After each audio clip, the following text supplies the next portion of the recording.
time. So a couple things I want you to focus on, especially with a flop shot like this, is you have the setup right where the ball's in the front of your stance and you are opening up the club face. But notice how on that last swing, you kind of rotate your wrist through like a normal shot, you release the club head.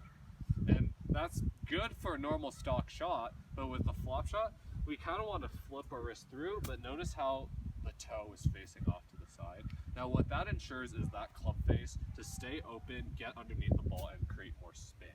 Does that make sense? So instead of turning your wrist through like a stock shot, what we want to do is hold that open club face through, and that's going to cause it to go up and more spinny. Does that make sense? Yeah. You want to go ahead and try hitting that? Yeah.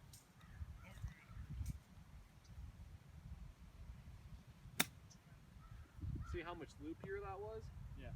Very good. So just make sure you hold that club face open through impact. Very good.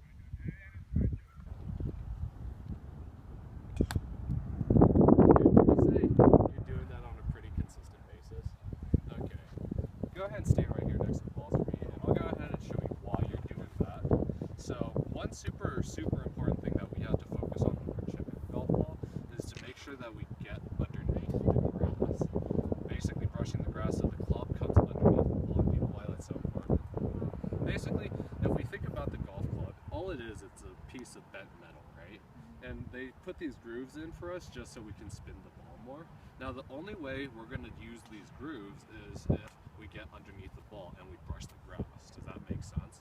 Now the reason why you're just shooting across the green there is because we're catching the top half. Kind of see the resemblance.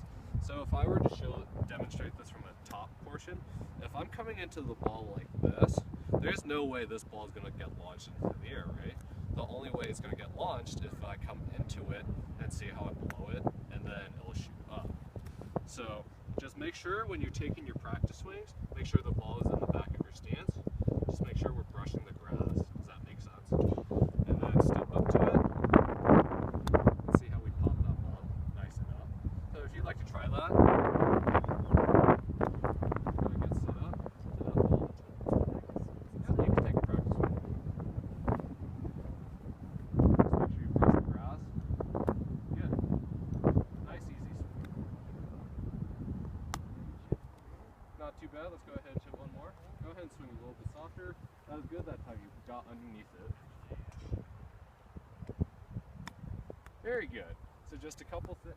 Just focus on that when you're practicing. Just make sure you're brushing the grass, getting underneath that. Does that make sense? Very good.